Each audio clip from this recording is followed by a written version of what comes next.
live and direct from the Golden State. It's intelligent talk media, The Denice Gary Show. Now, here's Denice Gary. Ladies and gentlemen, welcome to the Denice Gary Show this Wednesday. I want to start off with the announcements on the Jewish Food Festival for this year. I think this is the first time we've ever had a Jewish food festival. I might be wrong about it, but it feels like the first time. Do you recall hearing about something like that last year? No, I think this is fabulous. It's being sponsored by B'nai Jacob of Bakersfield. B'nai Jacob's over there. I believe it's over there by the Old Mexicali on around 18th, 19th Street. Okay, I know what that is. B'nai Jacob, and then of course Temple Bethel is also sponsoring it. It's going to be April 7th. I absolutely want to go. I hope to see all of you there. April 7th from 11 a.m. to 3 p.m. It's going to be downtown Bakersfield, 600 17th Street. There's going to be dancing and music and food and wine tasting.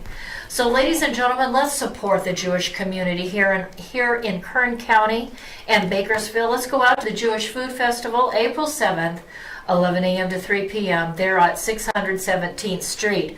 Also, I wanted to mention on the broadcast tomorrow, on tomorrow's show, I'm going to have Eileen Blokowski. And actually, I think she spells it A-I-L-E-E-N, so maybe that's Aileen. I've only spoken to her once on the phone, really impressed with Eileen Blokowski. She is the spokesperson for Informed Parents of California. And as you know, parents up and down the state are really concerned about the sexualizing and indoctrination of children in our public schools. There's a new bill called AB 325. AB 325 came out in 2015, and it's begun to be implemented, and there are some real serious concerns about how this particular bill called the California Healthy Youth Act is not at all healthy for young people. It certainly promotes sex outside of marriage and supports a lot of issues that parents I don't think in our community are particularly comfortable with. Transgenderism. A parent of one 5-year-old daughter was reported that her daughter was traumatized by being taught about transgenderism in a kindergarten class. Anyway, there's so much. I just giving you a taste of what we'll be talking about tomorrow. But this has to do with AB 327. First introduced in 2015, but we see it being implemented in the classroom, and as you know, I've also shared out with you about AB 624, the California bill that would put Planned Parenthood's telephone number or another abortion house's phone number on every student ID in the state. That needs to be defeated.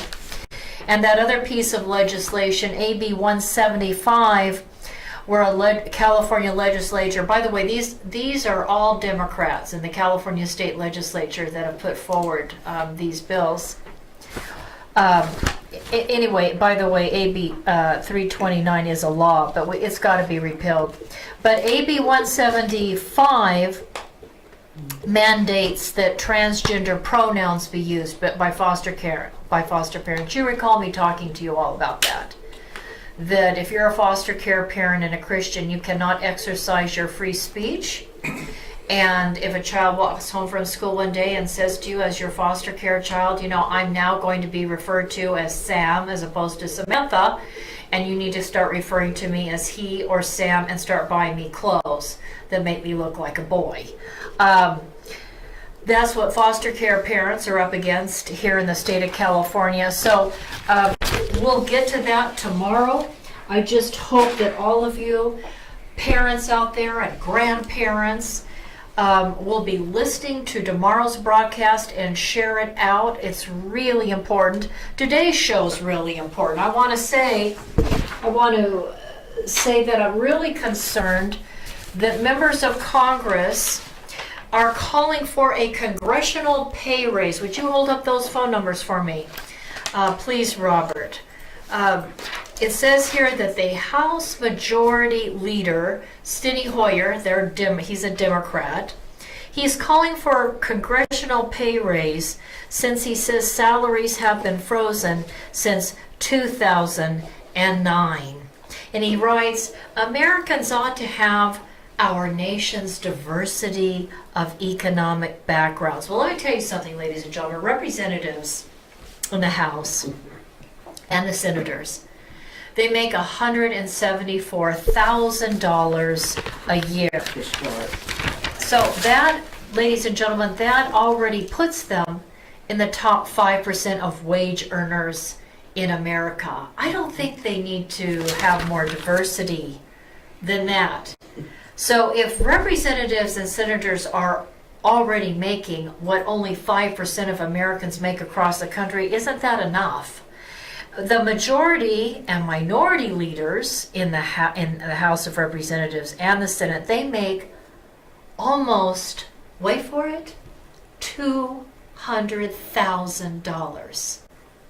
The figure quoted here in this article put out by MikeHuckabee.com latest news, MikeHuckabee.com latest news, says both chambers make $193,400. Nancy Pelosi makes $223,000 $500.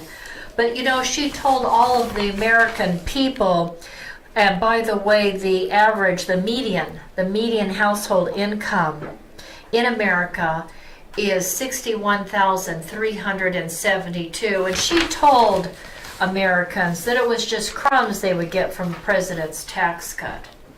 You know, considering that the Democrats in the House and the Senate can't see their way clear to protect Americans from Islamic terrorists that are crossing the border, from criminal illegal aliens crossing the border, from non-criminal illegal aliens crossing the border and overwhelming our resources, as well as whole families that now we understand are bringing in the chicken pox and the mumps and typhus into the country, considering that the Democrats can't seem to get their head wrapped around the fact that we've got a real humanitarian crisis at the border. We might not want to give them a pay increase.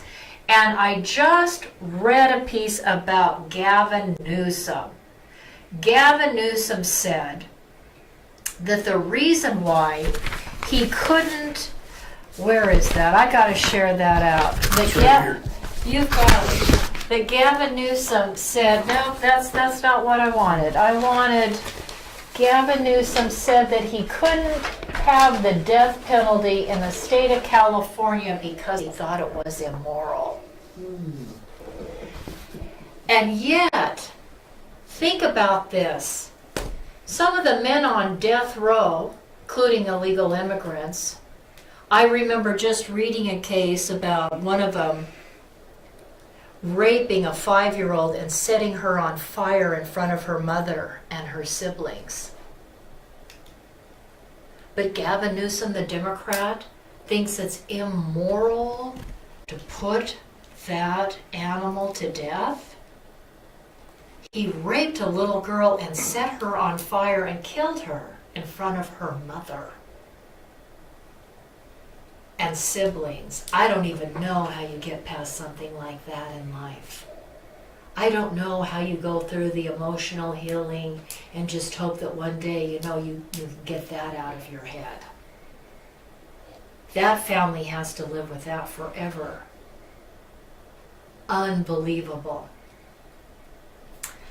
I've got with me today two beautiful people, advertisers on the Denice Show. I've got Barb Reynolds-Wahlstrom, the president of Tehachapi Court Services, and Denice Wahlstrom, the former city councilman from the city of Tehachapi and the director of Public Works for the city of Tehachapi. Welcome to the broadcast. Thank you. Thanks, Denise. What do you think about this moratorium that Gavin Newsom has put on the death penalty in light of the fact that he believes it's immoral to take another human being's life when the people that are on death row, by the way, ladies and gentlemen, remember, we have DNA now, so understand that DNA is used to double check, make sure these people that are on death row deserve to be on death row. That's part of, if they didn't do it at trial, it's part of the appeal process, right? Which is why it's questionable whether or not these persons on death row are being mistaken criminals, and they didn't do it because there is so much scientific evidence to prove that they in fact did it. Isn't that part of the appeals process, though? They can go back and have the DNA checked? Absolutely. So if once that is completed, why would you not put to death somebody that rapes and burns alive a little girl? Well, you know what I think, Denise? I think that there's a looking at the balls rolling around in Democrats' head that are making these laws. Bumping into each other and stuff. It's transferring your responsibility to do what's right for your state or your country to someone else that just has had enough and goes out and becomes an active shooter on these people. I know what I'd do if I came home and that had happened to my family. Yeah, maybe it's immoral for I think it's a people personal opinion. The bottom line is the California voters voted for the death penalty. Yeah. So if he's there as the governor of the state of California to represent the people and they passed a law, it was a proposition. I believe it was Proposition 66, if I'm not mistaken. I might be mistaken on that, but I think it was Prop 66. The people in California support the death penalty, the So why is he majority. adverse to it? So, well, What's the he can be issue? adverse to it. Yeah, He can be but adverse to it. to But make isn't he it supposed to and eat it. represent the people Yes, of he this is. state? Yes, Well, he is. And supposed there to. obviously is some Supposed to. larger agenda that is operating because Gavin Newsom did not have a come to Jesus moment. Gavin Newsom perceives this as, and of course it segues into the whole voter issue, the newcomers, the new voters that are felons. That dovetails with that point that's made, that these persons will now have the ability to vote. And of course, who better to vote for than someone has...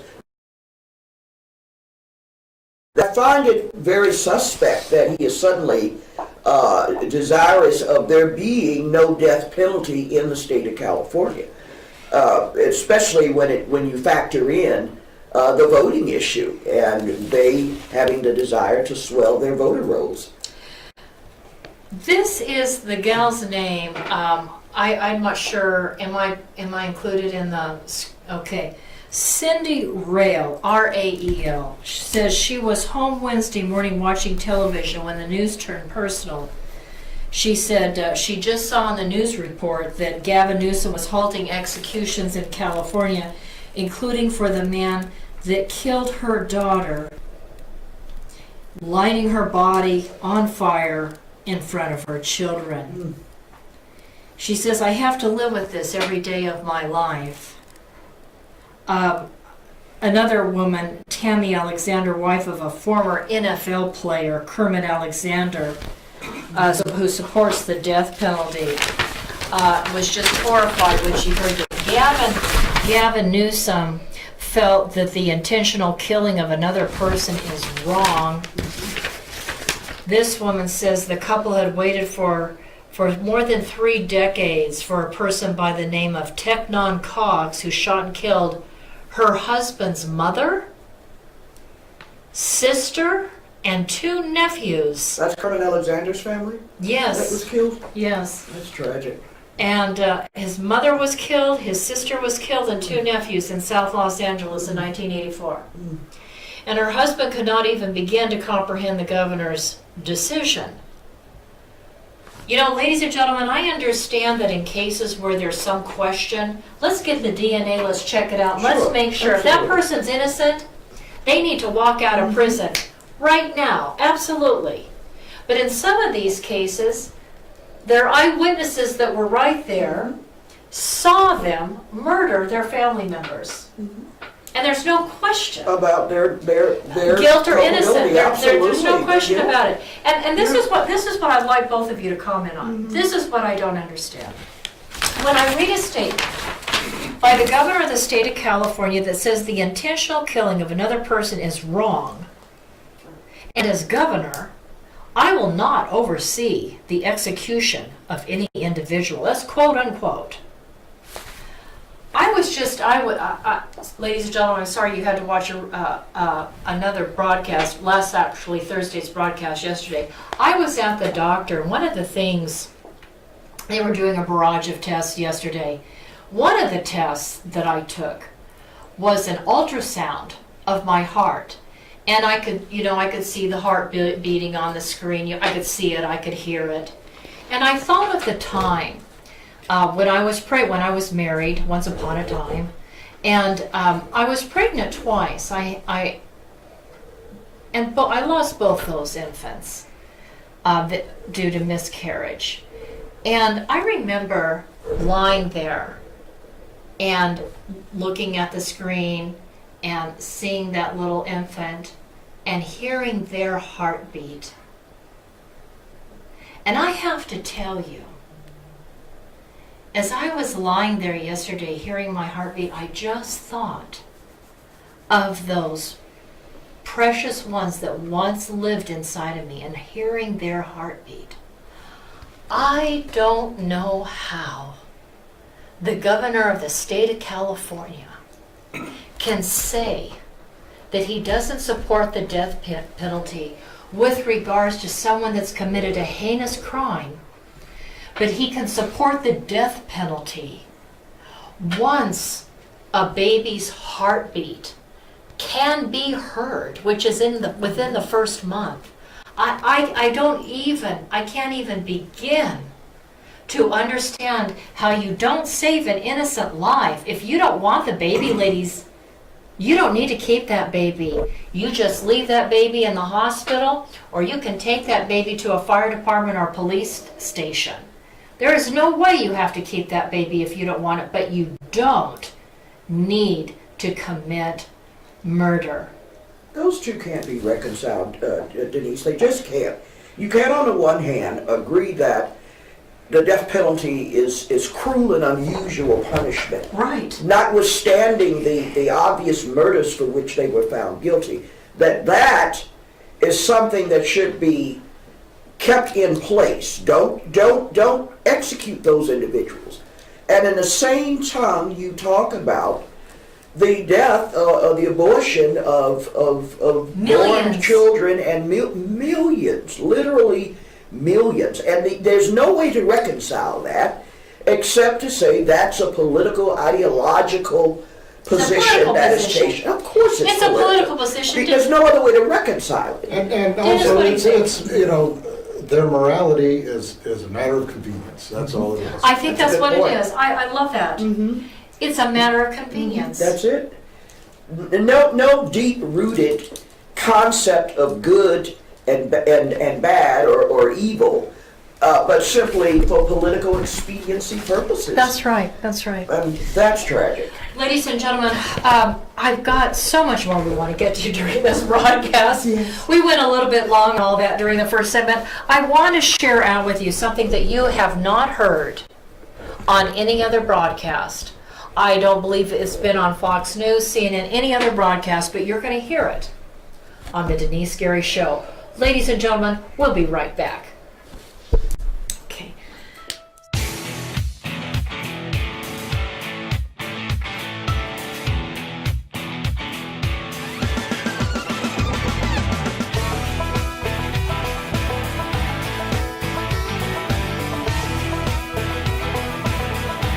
I want to tell you about a place.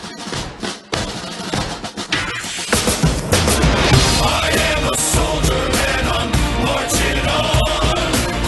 I am a warrior and this is my song. My eyes are steel and my gaze is long. I am a warrior and this is my song. Ladies and gentlemen, for some reason our commercials froze. We don't know why they decided to freeze in place. But anyway, ladies and gentlemen, Barb Reynolds-Wahlstrom. She's right here beside me. And, you know, Barb, for your commercial today, why don't you tell, Barb was sharing with me something really interesting I had no idea about. And, as a paralegal that's, taught people how to be a paralegal, how to be the best paralegal in the nation. She's taught it, she's had her own business for years and seen it all, done it all. Real quick, if you could just in like a couple minutes, tell us about the living trust. You're sharing a couple of really important things. You might, ladies and gentlemen, want to run and get a piece of paper and a pencil and take a couple notes on this, because I did not know that sometimes lawyers are scamming people on these living trusts. Tell us about that, Barb. I have a concern with what I see. Okay. And to the extent that there is culpability on the part of an attorney, then so be it. But one interesting thing I've seen, and I taught Wilson Trust for 30 years. I've helped with living trusts for 30 years or more. Okay. So I have a pretty good undergirding of the process, of the knowledge of that.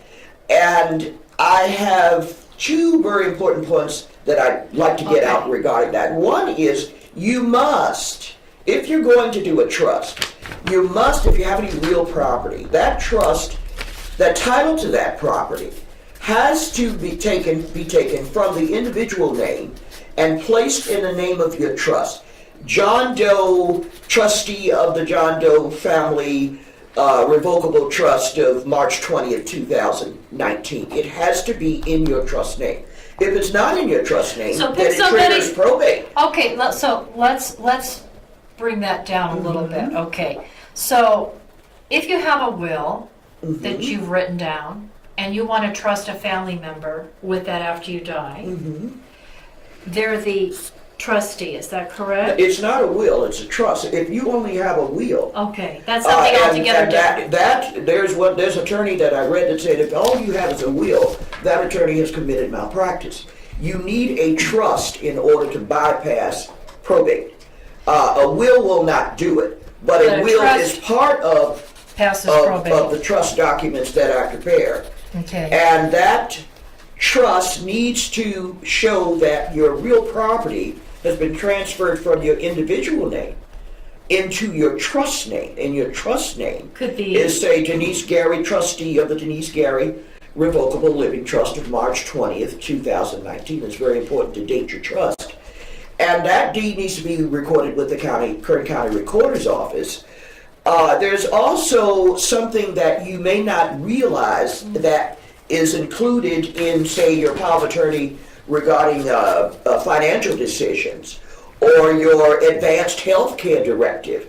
That document, that financial power of attorney goes into effect the moment you sign your trust. And I don't believe most people intend that. They intend that a loved one and a California State Board certified medical doctor agree and concur that I am at a place of incapacity. Or if it's pretty obvious, I've had a stroke and I cannot speak. I've been in a terrible accident and cannot speak. Those are pretty good indicia that you're incapacitated. So that's a non-issue at that point. But where I'm walking and standing up and laughing and going about my daily affairs and all of a sudden I become ill, then you probably need someone to make a determination that you're incapacitated. But if you have in your trust papers that belief of incapacity is to go into effect the moment you sign your trust, that's dangerous. which you might have signed 5 years ago. That's dangerous. That's dangerous because anyone at that point, you are no longer controlling your own assets. So you need to specify, ladies your and trustee is, and I'm saying you need to search your trust and make sure the language is in there that this power of attorney goes into effect upon my incapacity, not upon when I sign this document. So ladies and gentlemen, you need to call Barb if you're not sure about it and you need her help.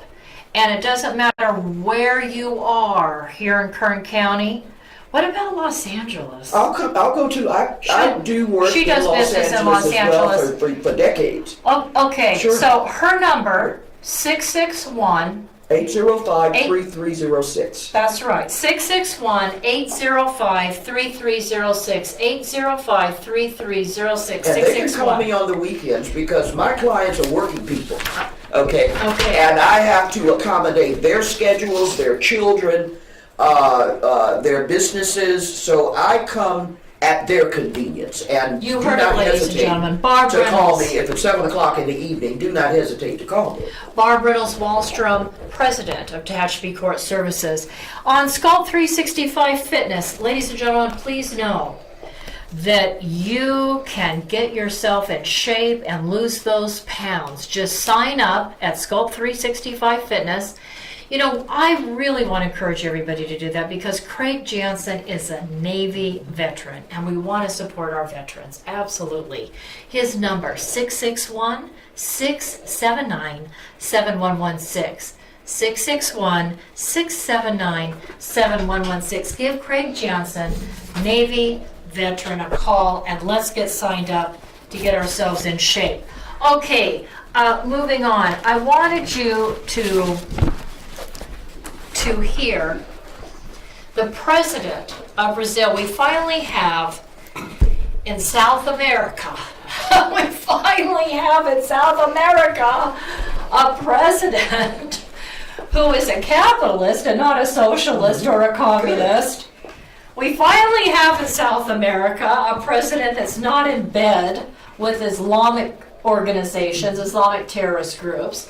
We finally have a president in South America that you know is a conservative, that is traditional. He's not a globalist. He's a nationalist, and I don't mean nationalist in an ugly, nasty way. I mean nationalist in terms of, you know, how we all used to feel when we were, you know, children. You know, we salute the flag. We sing our patriotic songs. We put America first. We have a sense of pride. We have a sense of pride and respect to our country and the men and women that died to keep our country free. We have that respect, and we don't support open borders because we respect our traditions and our culture and our country and our laws, and we don't want our entire way of life changed. And so I thought it was interesting. We've got somebody like that now in South America, in Brazil. He tweeted out, I just want to share this real quick and then we'll go to the video. I just have a brief piece I wanted you to see. It says here, for the first time in a while, a pro-American Brazilian president arrives in D.C. It is the beginning of a partnership focused on liberty and prosperity, something that all of us Brazilians have long wished for. Now, this isn't Trump writing this. This is the president of Brazil writing this. Isn't that fabulous? I just think that's terrific. So, you know, he says he's a pro-American Brazilian president. He says Brazil and the USA together pose a threat to those who defend tyranny and other backwards ideologies across the globe. So only those who support those regimes would ever fear this cooperation between Brazil and the United States. The president of Brazil, Bolsonaro, I hope I'm pronouncing that right, Bolsonaro? Yes. We will be staying at the Blair House, an honor extended to us that very few leaders have enjoyed in the past, and it will not cost a cent to our public funds. We would like to thank the American government and the people of America for all the respect and care that has been given to us. This is the president of Brazil. Isn't that great? I'm just thrilled we finally have a pro-American president in South America. Play the opening clip and make sure we can hear it too. Thank you. For 2 centuries, the American and Brazilian people have been united by shared values, including an enduring love of faith and family and country. The United States was the first nation to recognize Brazil's independence in 1822. And in the Second World War, Brazil was the only South American country to contribute troops to the Allied war effort. Today, the United States and Brazil are the two largest democracies and economies in the Western Hemisphere. We're in close agreement on the incredible opportunities and continuing challenges facing our region, and we have a truly historic chance to forge even stronger ties between our two great nations. This afternoon, the President and I discussed many of our mutual priorities, including Venezuela. Brazil has been an extraordinary leader in supporting the Venezuelan people's efforts to reclaim their liberty and their democracy. Brazil has helped so much. Along with the United States, Brazil was one of the first nations to recognize Venezuela's legitimate interim president, Juan Guaido. I also want to express our profound gratitude to President Bolsonaro and all the Brazilian people for their efforts to provide humanitarian aid. We also thank you for allowing the United States to station extensive assistance and massive aid on the Brazilian border. The Brazilian people have been incredible. Together we could and have been really very happy to feed thousands and thousands of starving Venezuelans. The Venezuelan people have appreciated it, and if the Maduro forces would step aside, it could be a truly great and successful humanitarian project. We call on members of the Venezuelan military to end their support for Maduro, who is really nothing more than a Cuban puppet, and finally set their people free. The United States and Brazil are also united in support of the long-suffering people of Cuba and Nicaragua. The first thing I want to say when I was listening to that press conference was that I thought about Representative Ellen Omar from the state of Minnesota and how she had interviewed President Trump's choice to be the envoy for the United States on behalf of the people of Venezuela, Elliott Abrams. Elliott Abrams has served for President Reagan, President Bush, Bush Sr. and Bush Jr. Elliott Abrams has dedicated his life to serving in government. And I thought I was so glad that the president pointed out to the American people that we have given so much aid. We haven't always been able to get it to the Venezuelan people, but we've provided a great deal of aid. And we do have some troops there on the border in Colombia and Brazil. And I thought it was really important to note that it was Representative Omar that suggested that Elliott Abrams supported genocide because once upon a time, during the Reagan years, if you recall, in Central America, there's been drug cartels and very nasty regimes that have massacred their people.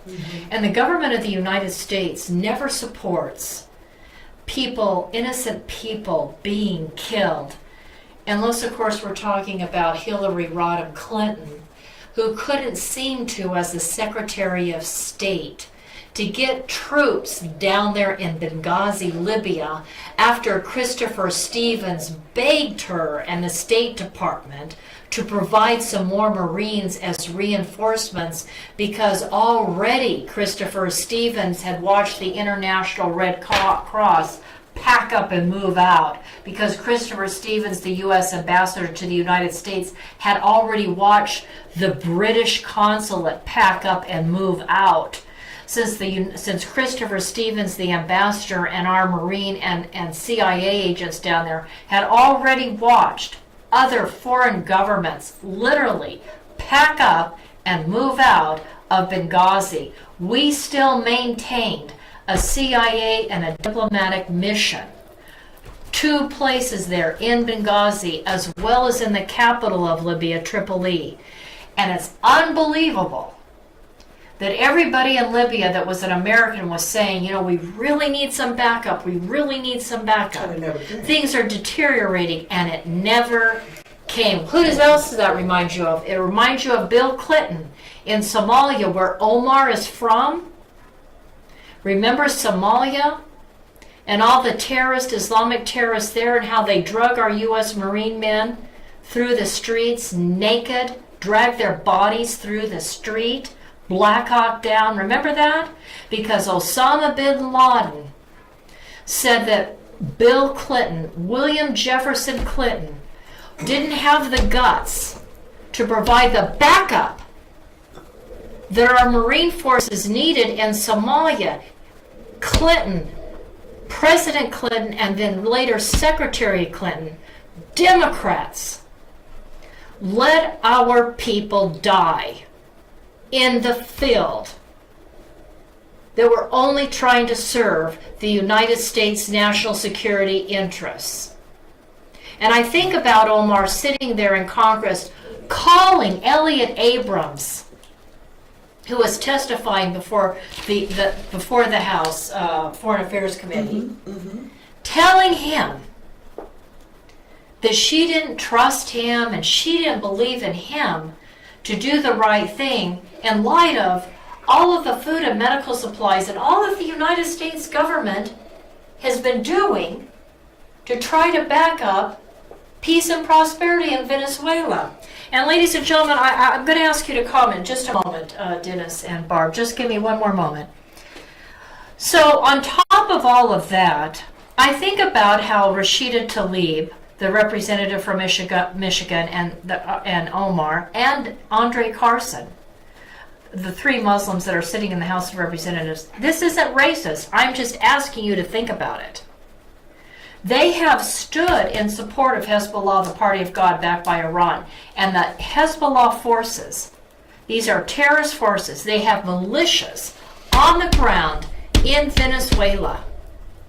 They've helped build those drug tunnels into the United States, from Mexico into the United States. I was looking at the Clarion Institute. You're familiar with the Clarion Institute, right?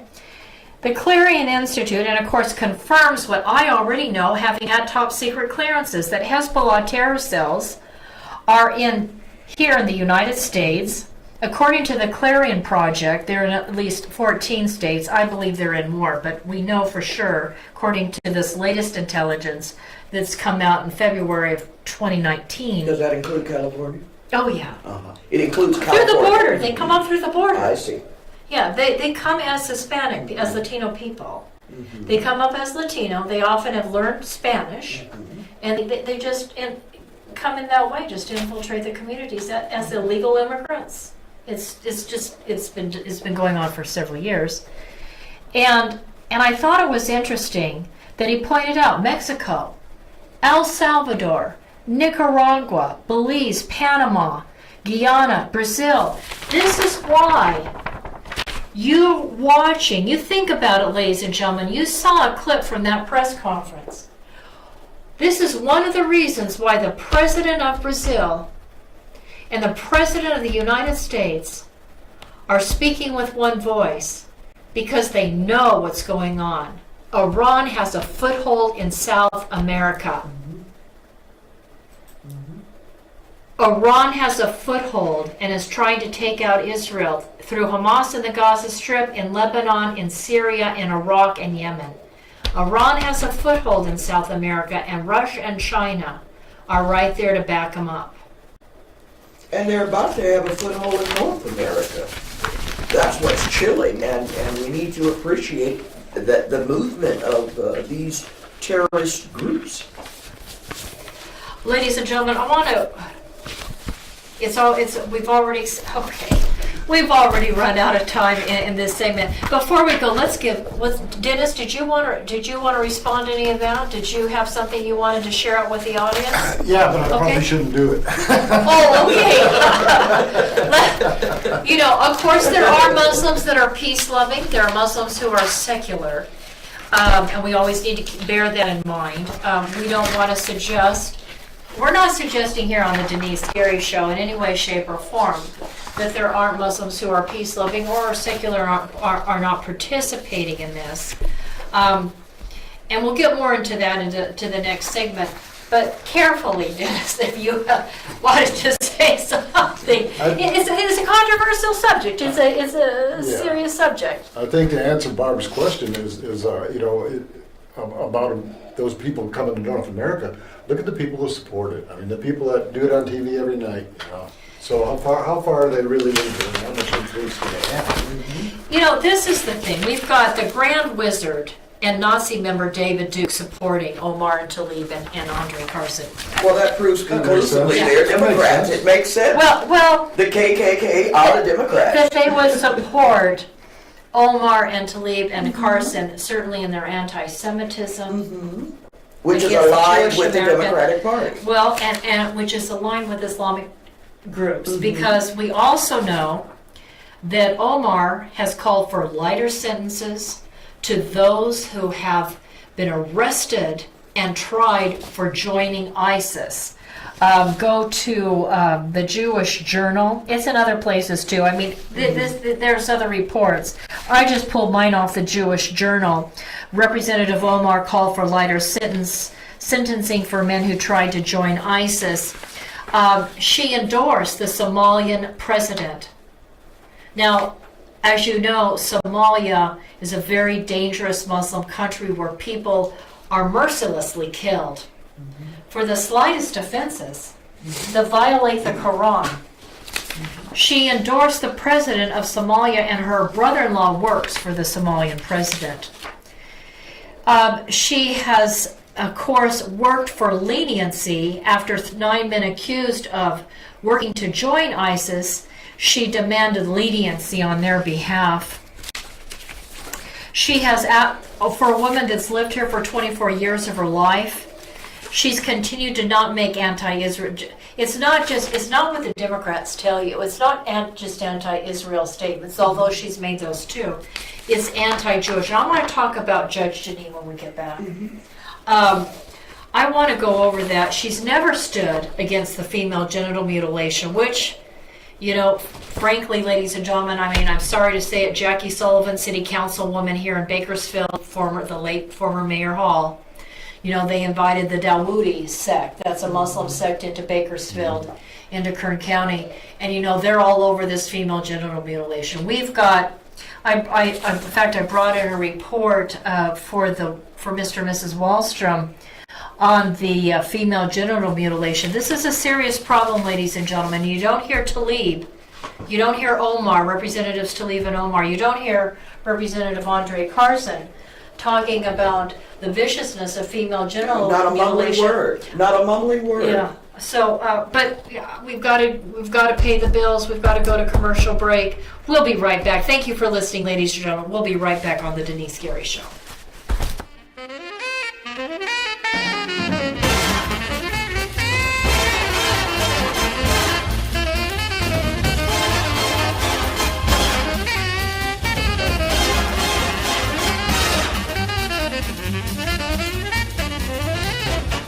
Trump has correctly stated that economic security is national security. And in the Tehachapi Mountains of Kern County resides a United States defense contractor, Anates Products. Here is the Silicon Valley of the aerospace industry, right here in East Kern. Anates Products is a forward-leaning manufacturer and distributor of hardware sold to major defense and aerospace companies. We're talking about Boeing, Lockheed Martin, United Technologies, Northrop Grumman, Raytheon General Electric, and on the list goes, as well as to every United States ally worldwide, including Israel, America's most important strategic ally in the Middle East. And for everything that flies, Anates Products is providing the parts. And with me today is the president of Anates Products, Scott Baker.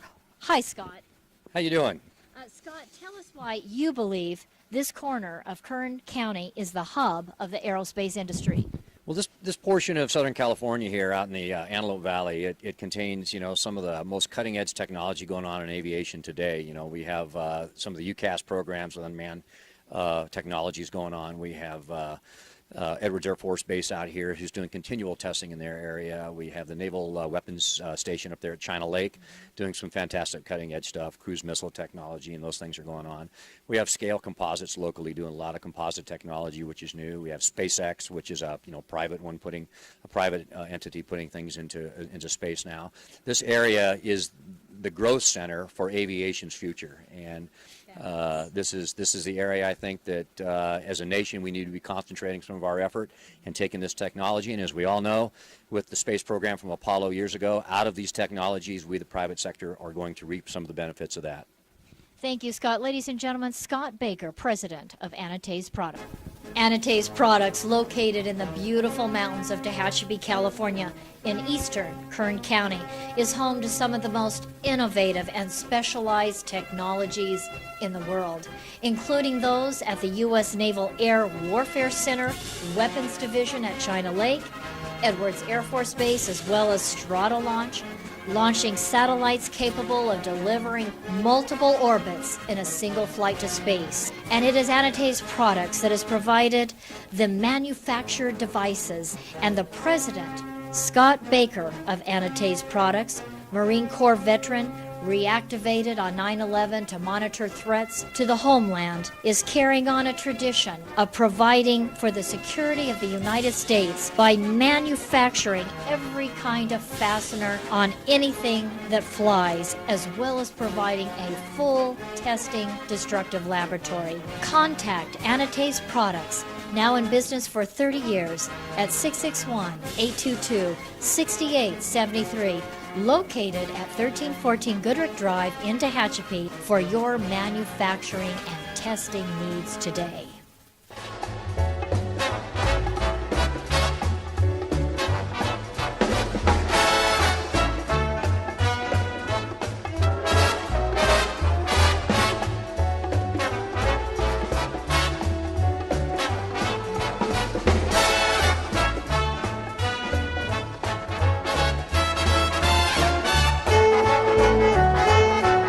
Ladies and gentlemen, I want you to think about, seriously consider what I want to share up next. And I want to say it's so nice to have my advertisers here in studio with me today. It feels so supportive to have people that advertise on the broadcast and want to come in and just be supportive and join in and comment and talk about some of these issues. I want to tell you how much, I appreciate just that you came in to say hi. And It's the Tehachapi way. yeah, it's the Tehachapi way.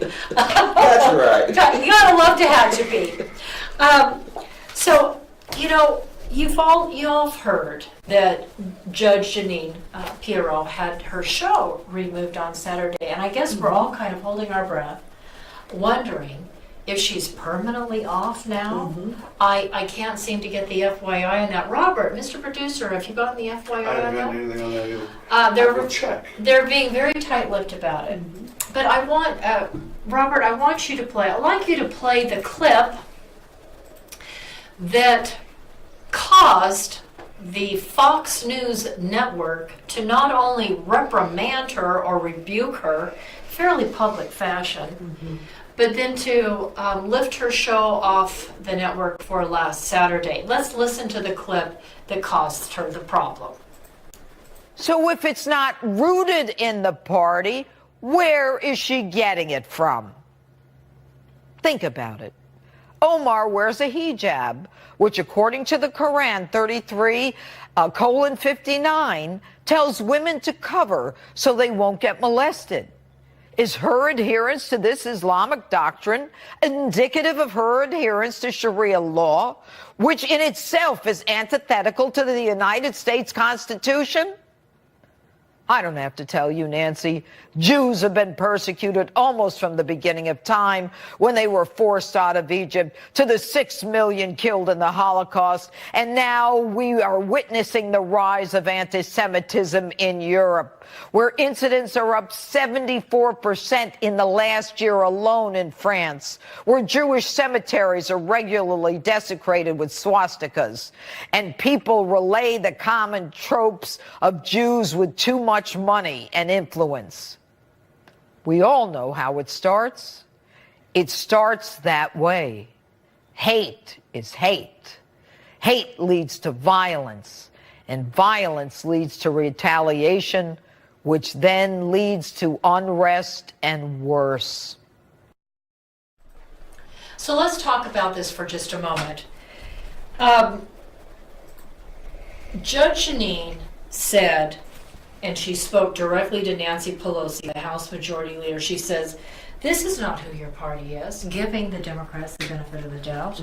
When we all remember, right, the 2016 convention, and before that, the 2012 presidential convention, where Hamas and PLO and these terrorist groups were holding up their flag and flying in the convention, and they wanted any reference to God or Israel and Jerusalem wiped out of the Democratic National Platform. Remember that? And here Judge Jeanine, she's saying, this is not who your party is, talking to Nancy Pelosi. Your party is not anti-Israel. Well, I'm not sure about that. She said she is, but Judge Jeanine says Omar is. She is. Think about this. She is not getting this anti-Israel sentiment doctrine from the Democratic Party. Well, that's true. She was born in Somalia. And if you're born, and this is not racist, because remember, Islam is an ideology. It's not about race and it's not about ethnicity. You could be a Muslim. It's all about ideology. Doesn't matter the color of your skin. You can be white, brown, yellow, black, purple. I don't care the color of your skin. Forget about the color of your skin or your ethnicity. Anybody can embrace Nazism, socialism, Islamism. Anybody can embrace an ideology. Because we have the freedom to do it. In this country we do. That's right. In this country we do. You don't have freedom So in why would Somalia you to do discuss it. ideology? It all of a sudden dwarfs into being racist against someone. That's not it. No. It's the ideology. So here Judge Jeanine is saying, anti-Israel sentiment isn't the doctrine of the Democratic Party. So if it's not rooted in party politics, she says, where is Omar getting it from? Think about it. Judge Jeanine, I'm quoting from Judge Jeanine. Judge Jeanine says, Omar wears a hijab, which according to the Quran, chapter 33, verse 59, tells women, you need to cover yourself up so they won't get molested. And then Judge Jeanine asked the question, is her adherence to this Islamic doctrine indicative of her adherence to Sharia law? Because remember, ladies and gentlemen, if you've read the Quran as I have, the Quran speaks to a host of issues. It speaks about your interpersonal relationships and what should govern them. It speaks about your relationship to your community, to the Ummah. Ummah refers to the international Muslim community. So in Islam, it's all about your family, your clan, and your tribe. But most importantly, it's about being a Muslim. So you have your loyalty to your family, you have your loyalty to your clan and to your tribe. But ultimately, your ultimate loyalty is to the Ummah, the Muslim international community, and Islam. And all Judge Jeanine is saying is her adherence to an Islamic doctrine indicative of her adherence to Sharia law, which in itself is antithetical to the United States Constitution. And it is. And why is it? Why is it antithetical to the U.S. Constitution? Okay, so let's unpack that. First of all, in the Quran, if you blaspheme against Islam, that means that you've, in effect, if you leave Islam and convert to Christianity or Judaism or Sikhism or Buddhism or Hinduism, whatever, if you leave, you're considered someone who's committed blasphemy, which in Sharia law is punishable by death. So you see people being killed. I can't tell you the number of reports I've read about people, whether they're in Libya or Algeria or Tunisia or Morocco or Egypt, the Maghreb states, or the Gulf states, Oman, the United Arab Emirates, Kuwait, or the internal area in Saudi Arabia. For example, Saudi Arabia, Iraq, Yemen. Doesn't matter out of the 23, 24 different Muslim countries in the region. If you walk away from it, you're likely to get your head cut off or beaten to death by a mob, stoned to death. There's going to be a price you're going to pay for that. The retribution. Right. Now, that's in the Quran. So, I brought with me, I mean, that's just one element. The idea of freedom of religion, it's non-existent. I mean, this is why in Egypt, a strong ally of the United States, I would say, but you still have church burnings. You have a Christian minority population that continues to leave Egypt and come to Europe and the United States whenever they can. Because they're being I've had persecuted. so many Egyptian students since the Arab Spring when things got worse and Islamism grew stronger in Egypt when the Muslim Brotherhood president took over. Remember Mohammed Morsi? He took over as the president of Egypt. And he was an Islamist, and he was the leader of the Muslim Brotherhood Party, right? And so things, we started seeing more crucifixions of Christians in Egypt. And, you heard about the kidnappings. And so you need to understand that freedom of religion is not part of the teaching in the Quran. That's number one. Number two, let's talk about freedom of speech. You're not going to be able to stand on a street corner and talk about your disagreement with the government or with socialism or with the dictatorial attitudes of the regime, of torture, of imprisonment, of beatings, of beheadings. You're not going to be able to stand there in the corner of Saudi Arabia and say, you know what, I don't like Chop Chop Square over there, and I don't like the fact that that woman was beheaded because her husband accused her of a crime, and she had no opportunity to go before truly a fair judge and jury and plead an impartial jury and plead her case. That's not happening, okay, for her. So we have to understand that our liberal democracy, which is rooted in individualism and freedom of religion and speech and press and the right to peaceably assemble and protest the government, those are the 5 clauses in the First Amendment. And those aren't things that you're going to exercise in a Muslim Arab country. It's not in You the just need to Quran. understand that. And I thought I brought with me, this is I've been in academia for a while. This really demonstrates this. You should see my library at home. So this is the World Policy Journal. And I brought in my World Policy Journal. This one is dated, pulled it off my shelf. It's from the winter of 2001, 2002. And one of the articles I remember reading in that journal was Islamic democracy. And Muslims write about the idea of democracy in Islamic society, and I want to share with you what a moderate Muslim wrote about the ability. What Judge Denice was talking about is Islamic doctrine antithetical to the United States Constitution. So let's just read what a moderate Muslim said in the World Policy Journal, Winter of 2001-02, Volume 18, Number 4, page 64. It says that an Islamic democracy would have certain limits. Now, this is moderate Muslim. Given the centrality of religion to a prospective Islamic democracy, religious strictures would temper the vibrancy of civil society. What does he say right there? It's going to temper the vibrancy. It's talking about just that lack of freedom that It's people. a nice way of saying you're going to shut your mouth or Yeah. Exactly. It says Islamic moderates make no secret that under Islamic democracy, the people would want religion to be present in the public domain as well.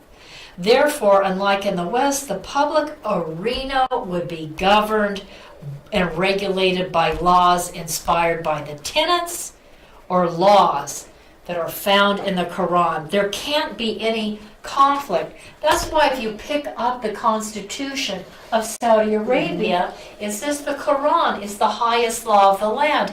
In the United States Constitution is the highest law of the land. And it's not a religious book. We're not a theocracy. We're not like Saudi Arabia or Iran or the other Muslim countries. So why are they complaining that Judge Janine made the distinction between the doctrines that are obviously antithetical to each other? It's antithetical what they teach to the U.S. Constitution. That is fact. And it's all under the rubric of ideology. She wasn't attacking Omar. Omar can do whatever she wants to in the United States of America She as long as wasn't it's saying legal. Omar is a racist. She was questioning the ideology, and that's all she ever questioned, And was she's ideology. she's asking a broader question, I believe. They espouse their ideology every day on the news. But the broader question I think that Judge Janine was getting at was within Islam. I mean, this is where the hijab comes from. Within Islam is rooted this anti-Semitism, and I don't know if any of you, I don't mean to say that. I don't know if all of you are familiar with the fact that if you're born in a Muslim country, you're raised from cradle to grave to hate Jews. I wanted to share out. They're the infidels. They are. These are the infidels. And let me just share it with you. This now this has to do. Well, there was this microphone. I wanted to share out this report. Here it is. Now you go look it up for yourself. You don't have to believe me. Okay? You don't have to believe me. Go to the PMW. It's called the Palestinian Media Watch. And, one of the reasons why President Trump has not moved forward on negotiations is because Abbas pays the salaries to anybody that's a terrorist and kills Jews.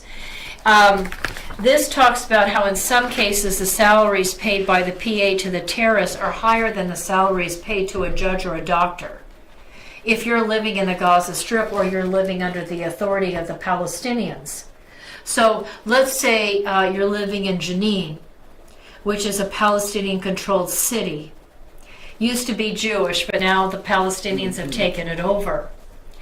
And if you go out and you kill, say, a Jewish family, mother, father of the children, your salary will significantly increase because of the number of Jews you killed, and it can actually exceed that of what a judge would be paid or a doctor would be paid in that city.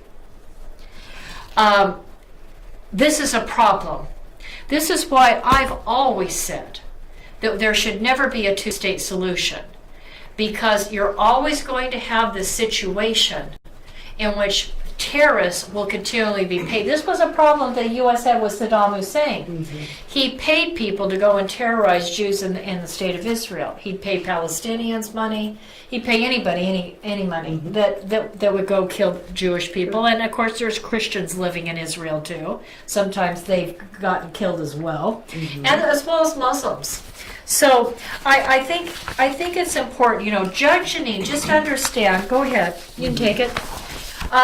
Judge Janine, is asking the question: is Islamic doctrine the fact that if you're born into a philosophy that's teaches in the schools and in the mosques, in your throughout your education, whether it be religious education or math, reading and writing, regardless, if you're taught that from cradle to grave, you're going to have a lot of hatred. Look at what Raymond Ibrahim. We will displace you, O worshippers of the cross. I want to remind all of you, read what Raymond Ibrahim, he speaks Arabic fluently because he and his family came from Egypt due to the horrific persecution of Christians in Egypt. And he always writes a report, usually every quarter, about the horrific persecution of Christians in these countries. And, you know, from Egypt to Nigeria to Iraq to Uzbekistan to Lebanon, Pakistan, it's really, really bad. Indonesia, Uganda, Saudi Arabia, Iran. Persecution of Christians is horrible. That's why you just have very small pockets of minority groups living in these countries that were once predominantly Christian. Egypt used to be a majority Christian country. Now maybe there's 8% of the population left that's Christian. Think about that.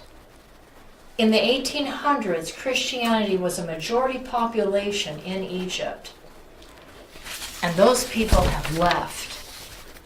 And 10 years ago, it was about 10%. A little bit later, it was 9%. You're the priest. Here at the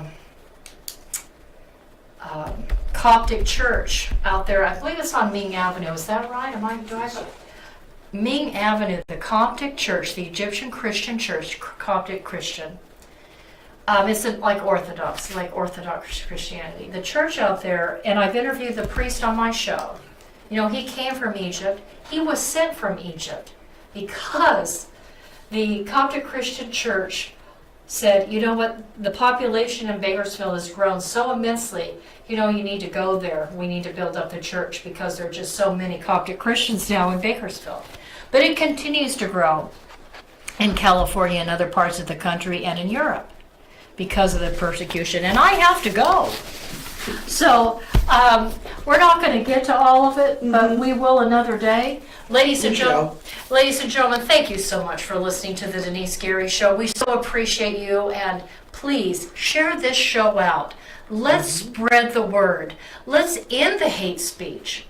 I'm all for ending the hate speech. Let's bring Judge Janine back. But let's be able to debate these things and discuss these things. Look at the history. Look at contemporary issues. And put it in some kind of context so there isn't this constant persecution towards anybody that, you know, wants to open up a debate. And that's all Judge Janine did, was open up a debate. Truly. Let's get Judge Janine back on Fox News. We hope so. Okay, ladies and gentlemen, thank you so much for listening, and we'll be right back with you tomorrow. Have a great evening. This is Denise, signing off.